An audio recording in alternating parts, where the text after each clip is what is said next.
Salut à tous, avant de commencer, je voulais faire un petit message pour vous dire merci pour tous vos retours. J'ai eu plein de messages pour me dire d'être plus dynamique. Et je suis d'accord, j'ai eu la même réflexion en faisant mes montages. Je pense que c'est un peu le manque d'habitude d'être face caméra, mais promis, je vais m'améliorer. J'ai aussi eu des messages pour me dire que la musique vous gênait. Donc je vais la baisser beaucoup plus et dites-moi si ça vous va. En tout cas, je voulais vous remercier parce que c'était hyper constructif et vous m'avez aidé sur des trucs où je me posais moi-même la question, donc merci beaucoup. Je vous laisse avec la vidéo, bisous. Aujourd'hui, on va parler de deux personnages historiques qui ont rivalisé d'horreur et dont on parle encore 5 siècles plus tard. En 1440, l'homme le plus riche de France, un noble qui avait autrefois combattu sous la bannière de Jeanne d'Arc, a été pendu pour une série de crimes extravagants et démoniaques. Il rivalise avec la comtesse hongroise Erzsébet ou Elisabeth Báthory pour la réputation de tueur aristocratique le plus envoûtant et dépravé de l'Europe moderne. Mais est-ce qu'ils méritaient vraiment ces titres et est-ce qu'ils étaient vraiment à la hauteur de leur réputation? Ou est-ce que leurs histoires ont été manipulées et amplifiées? On dit d'eux qu'ils sont les premiers serial killers dont l'histoire se rappelle et ressemblent étrangement à des personnages d'histoires terrifiantes qu'on raconte à des enfants. Ils sont tous les deux entourés de fables. L'une est accusée d'être une vampire digne de Dracula, l'autre est surnommée Barbe Bleue. Pourtant, rien n'est fait pour les plus jeunes dans ce que je vais vous raconter, alors vérifiez que vos portes sont bien fermées, vérifiez que vous êtes seul chez vous, vous regardez Rétrocrime.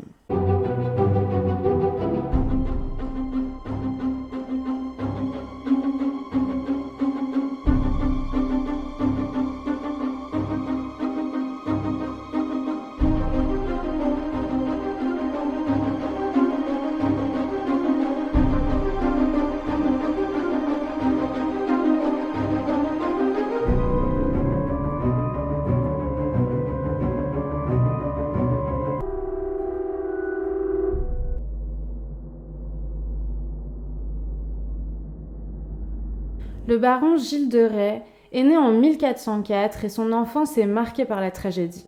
Ses deux parents sont morts vers 1415. Son père, Guy de Laval, a été tué dans un horrible accident de chasse, dont de Rais a peut-être été témoin. Et sa mère, Marie de Cran, est décédée aussi, mais on n'en connaît pas la cause. Il a donc été élevé par son grand-père maternel, Jean de Cran. En tant que jeune homme, de Rais semble avoir été impétueux, une caractéristique qui s'est bien traduite sur le champ de bataille, où il était de toute évidence un combattant habile et intrépide. Lorsque Jeanne d'Arc est apparue sur la scène en 1429, il a été chargé par le dauphin, le futur Charles VII, de veiller sur elle au combat. Les deux se sont battus ensemble dans certaines des batailles majeures de sa courte carrière, y compris la levée du siège d'Orléans.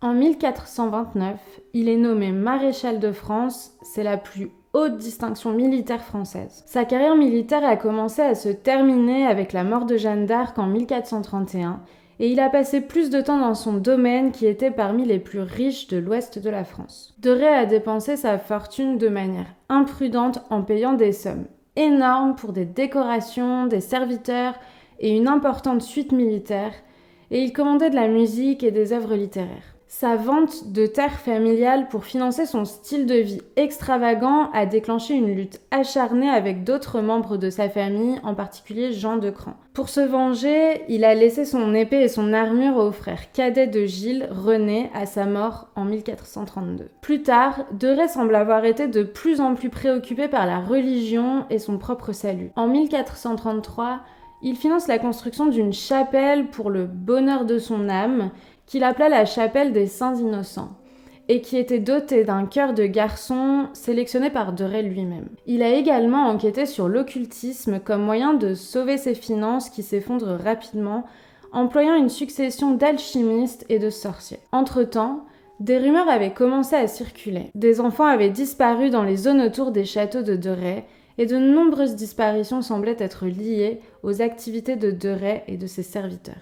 Comme ils étaient au courant que de jeunes garçons étaient définitivement séparés de leurs parents s'ils étaient embauchés par des nobles comme serviteurs ou comme pages, Certains parents de ces victimes ont été véritablement inconscients du sort de leurs enfants. Dans d'autres domaines cependant, les prédilections meurtrières de De Ray sont peut-être devenues un secret de Polichinelle. Il est apparu lors de son procès par exemple que des témoins avaient vu ses serviteurs se débarrasser des corps de dizaines d'enfants dans l'un de ses châteaux en 1437. Mais les familles des victimes ont été empêchées par la peur et leur faible statut social de prendre des mesures contre lui. Une enquête de 1440, déclenchée par l'attaque de Gilles de Rais contre un prêtre lors d'une dispute, a révélé que des enfants dans la région de Nantes auraient disparu dans l'effrayant château du Maréchal. Des procès-verbaux remarquablement détaillés témoignent d'énormément de parents qui ont confié leurs enfants au service de Rais ou les ont simplement envoyés un matin pour qu'on ne les revoie plus jamais.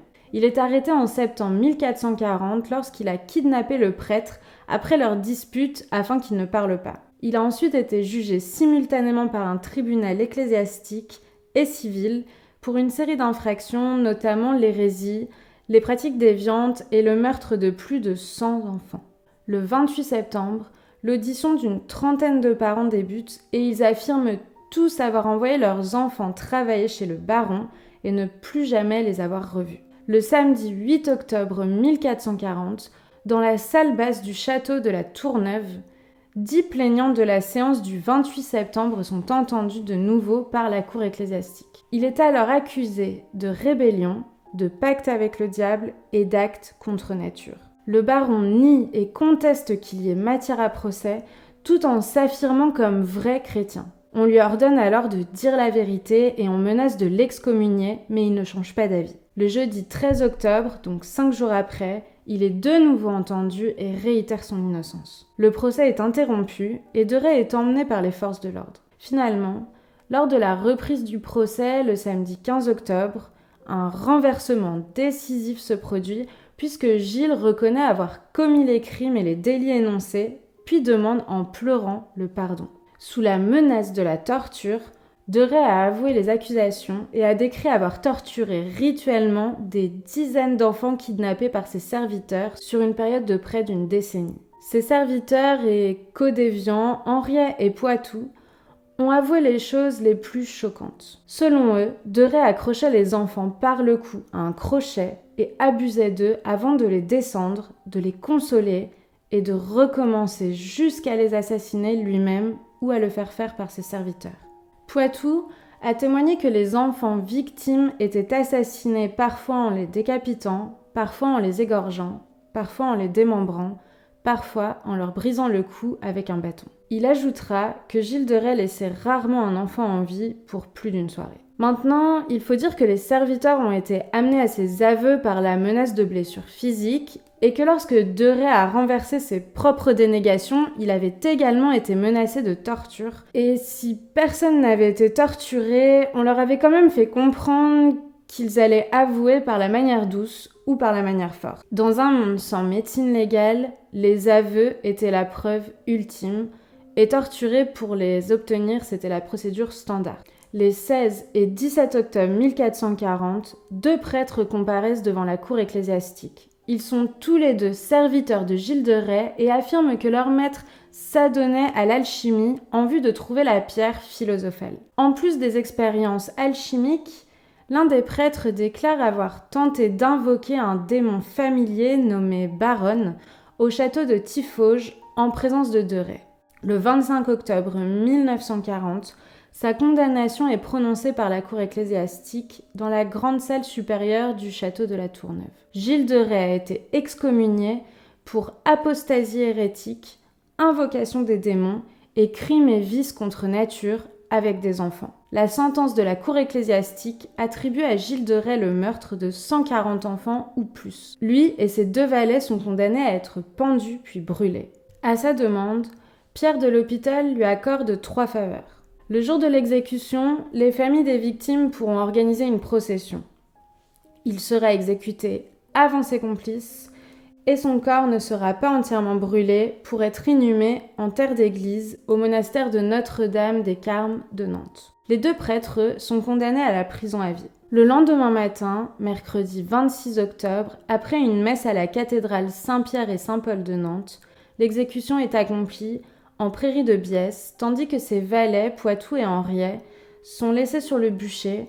Le corps de Gilles de Rais en est retiré avant d'être trop abîmé par les flammes. Conformément à la requête qu'il avait formulée et qu'on lui avait accordée lors de son exécution, son corps est enseveli dans l'église du couvent des Carmes à Nantes. Ce couvent et le monument funéraire dédié à sa mémoire seront détruits durant la Révolution française et son corps sans doute jeté dans la Loire. Une théorie a longtemps persisté selon laquelle de Rais était en fait innocent, piégé par des rivaux nobles qui ont récupéré ses biens à sa mort. Un tribunal de réhabilitation, en 1992, a rejugé l'affaire et a rendu un acquittement. De Rais, lors de son procès dramatique, passe d'un accusé indigné à un accusé suppliant, et tous diront qu'il semblait sincère. On peut dire que la population, qui était également la source de toutes les accusations accablantes, a fait de même le jour où De Rais a été pendu avec ses 2 serviteurs. Une foule que l'on pourrait s'attendre à être frénétique de rage a en fait sympathisé avec le noble condamné. Un monument érigé par sa fille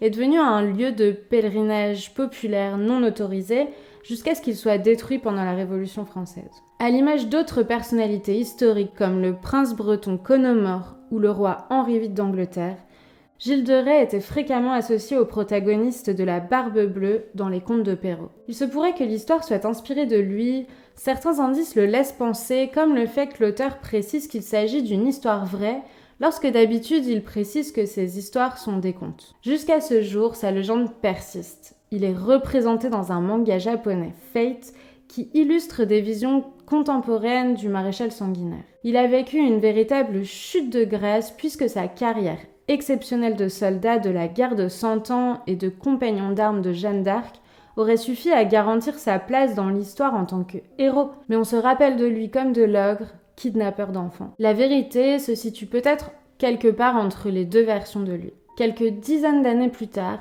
une femme entrerait elle aussi dans la légende en laissant derrière elle de nombreuses histoires sanglantes.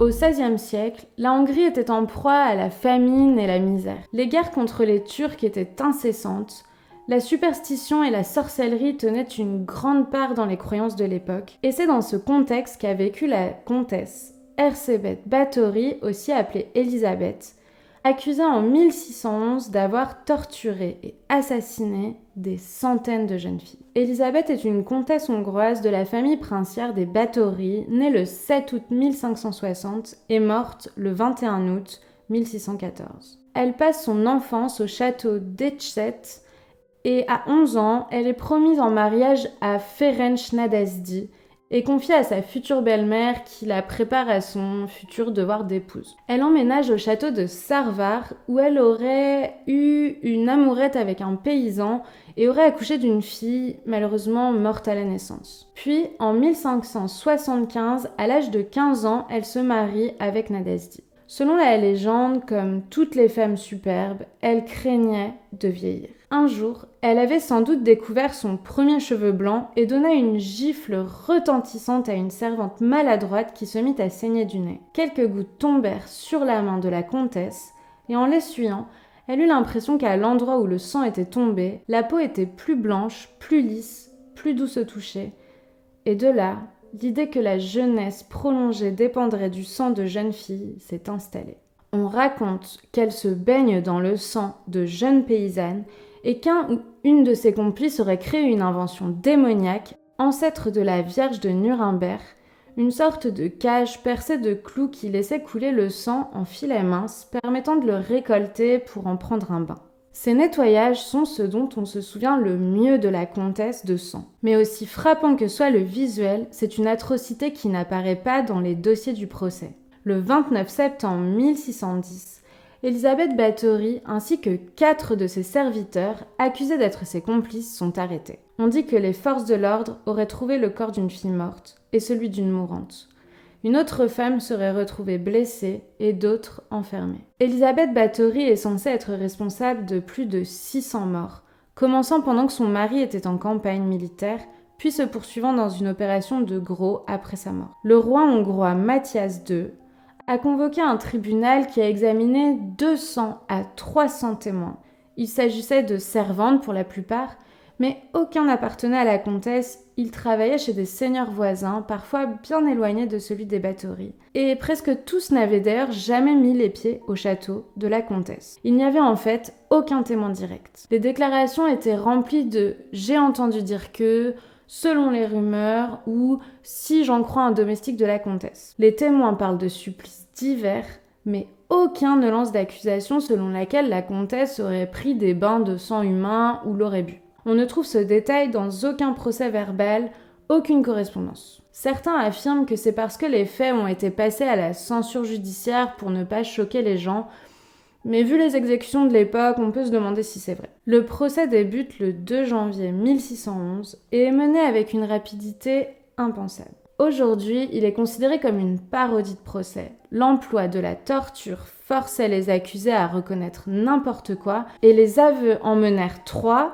à la peine capitale, la 4e ayant agi sous la contrainte, sauva sa peau mais termina ses jours dans un couvent. Le 7 janvier 1611, 3 serviteurs sont condamnés et immédiatement mis à mort pour les crimes d'Élisabeth Bathory. Un échafaud public est érigé près du château pour montrer que justice a été rendue. Le serviteur János Újvári est décapité et les assistantes Ilona Jo et Dorothy Asentes ont les doigts arrachés avant d'être brûlés. D'emblée, le roi Mathias se déclare insatisfait du jugement et ordonne un autre procès en bonne et due forme dans la capitale et en présence de l'accusé dont il veut la tête. Un seul cas pourrait justifier la mise à mort d'une personne de si haut rang, la violation de l'honneur aristocratique. Donc en d'autres termes, l'assassinat de jeunes filles nobles. Il était donc fondamental de trouver des témoins dignes de foi, jurant qu'Élisabeth avait torturé de jeunes aristocrates. Donc apparemment, à l'époque, c'était ok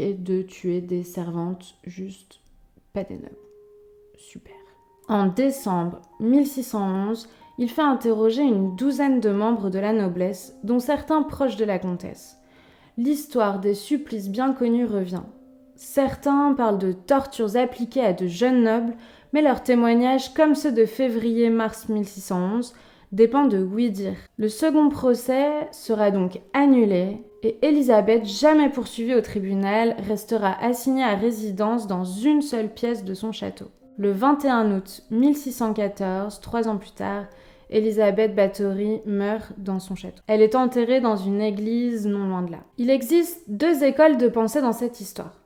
Il y a d'un côté ceux qui pensent que la Bathory a été victime d'une culture patriarcale qui a été offensée de voir une femme au pouvoir après la mort de son mari et qu'elle est devenue un symbole de luxure facile.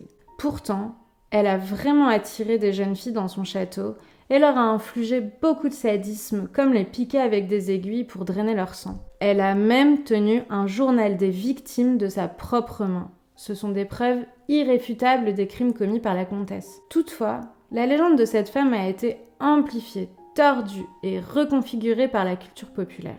En 1817, alors que les récits des témoignages sur les meurtres présumés et les tortures sadiques étaient publiés pour la première fois, les gros titres nationaux ont sensationnalisé l'histoire déjà mal conçue. À partir de là, la comtesse a pris une nouvelle vie dans la littérature.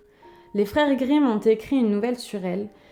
L'écrivain romantique allemand Johann Ludwig Tieck l'a présentée comme une femme fatale gothique, Swanhilda, dans sa nouvelle Wake Not the Dead. Il est aussi allégué que Sheridan Le Fanu a façonné sa femme vampire Carmilla sur Élisabeth Bathory. Et il est très probable que l'expression « bain de sang » soit originaire du milieu du XIXe siècle liée à la popularité croissante de l'histoire de la comtesse sanglante en Angleterre. Ces 2 histoires s'opposent et se ressemblent. D'un côté un baron, héros de guerre pieux, de l'autre une comtesse. L'un commettant des crimes sur de jeunes garçons, l'autre sur des jeunes filles. Ils ont pourtant tous les 2 traversé l'histoire et font couler autant d'encre qu'ils ont fait couler le sang. Pour ces 2 personnages, l'histoire s'est transformée en légende sordide et on ne saura plus aujourd'hui différencier les rumeurs macabres de ce qu'il a pu véritablement se passer à l'époque. Ici, on a parlé de disparition d'enfants, qu'elles soient pour des agressions, on va dire charnelles, ou pour un bénéfice vaniteux. On peut avoir l'impression que ces histoires sont loin de nous, et qu'à l'époque, une disparition d'enfants était plus courante parce que difficile à élucider. Mais j'ai envie de vous parler de ce qu'il en est de nos jours en Europe. et dans le monde.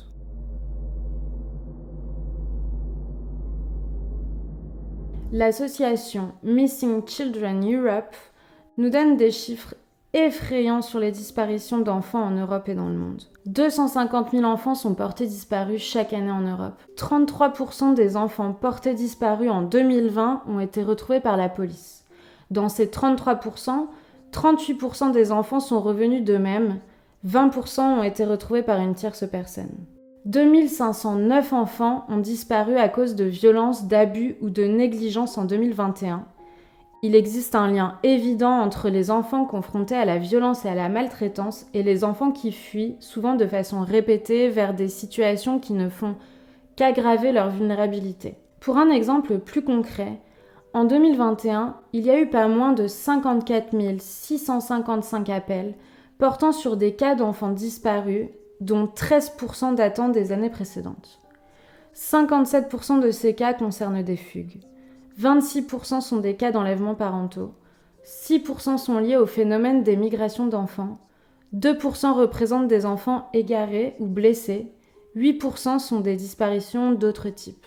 Pour ce qui est des migrations d'enfants, le journal The Guardian révèle que 18 292 enfants migrants non accompagnés ont été portés disparus en Europe entre janvier 2018 et décembre 2020, l'équivalent de 17 enfants par jour. L'enquête a été menée par le collectif de journalistes européens Lost in Europe, dont fait partie le quotidien britannique. Elle révèle que la plupart des enfants portés disparus lors des 3 dernières années ont rejoint l'Europe depuis le Maroc, l'Algérie, la Tunisie, l'Érythrée, la Guinée, l'Afghanistan, et que 90% d'entre eux sont des garçons et 1 sur 6 a moins de 15 ans. Les résultats de cette enquête questionnent la capacité des États européens à prendre en charge les enfants migrants non accompagnés. Selon Federica Toscano, l'une des responsables de l'association Missing Children Europe, l'enquête met en lumière l'échec des États européens dans la protection de ces enfants et elle dira que le nombre élevé d'enfants disparus est le symptôme d'un système de protection de l'enfance qui ne fonctionne pas. Très récemment, en janvier 2023 en Angleterre,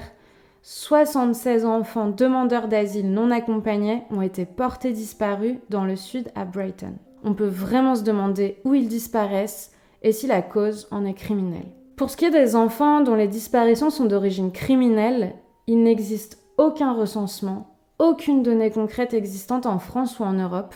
Les pays ne partagent aucune information sur ce qu'ils savent ou non et le sujet est flou.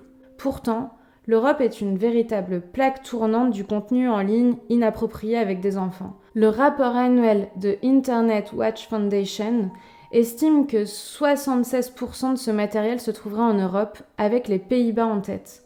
Les résultats révèlent une évolution spectaculaire et soudaine, puisqu'en 2015, près de 57% des pages internet concernant ce genre de contenu se trouvaient en Amérique du Nord, et qu'en 2016, cette proportion passe à 37%, la majorité se trouvant désormais en Europe. En 2020, 300 Français ont été soupçonnés d'avoir ordonné des agressions sur mineurs pour les visionner en streaming. On peut vraiment se demander pourquoi il existe une telle omerta sur le sujet du trafic d'enfants en Europe et en France, et ce qui pourrait en ressortir si le sujet était réellement divulgué. Si ce sujet-là vous intéresse, je vous recommande vivement d'aller voir le travail de Carl Zero, qui essaye vraiment de dénoncer et de faire bouger les choses. Chaque année en France, ce sont entre 40 000 et 50 000 signalements de mineurs disparus pris en compte par les forces de l'ordre. On dit qu'un enfant disparaît toutes les 10 minutes. En Allemagne, près de 100 000 enfants sont portés disparus chaque année.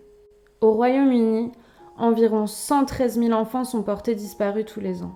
En Espagne, près de 20 000 enfants sont portés disparus tous les ans. Aux États-Unis, environ 460 000 enfants sont portés disparus chaque année. Au Canada, environ 45 200 enfants sont portés disparus chaque année. En Russie, près de 45 000 enfants sont portés disparus chaque année. En Inde, près de 96 000 enfants disparaissent chaque année.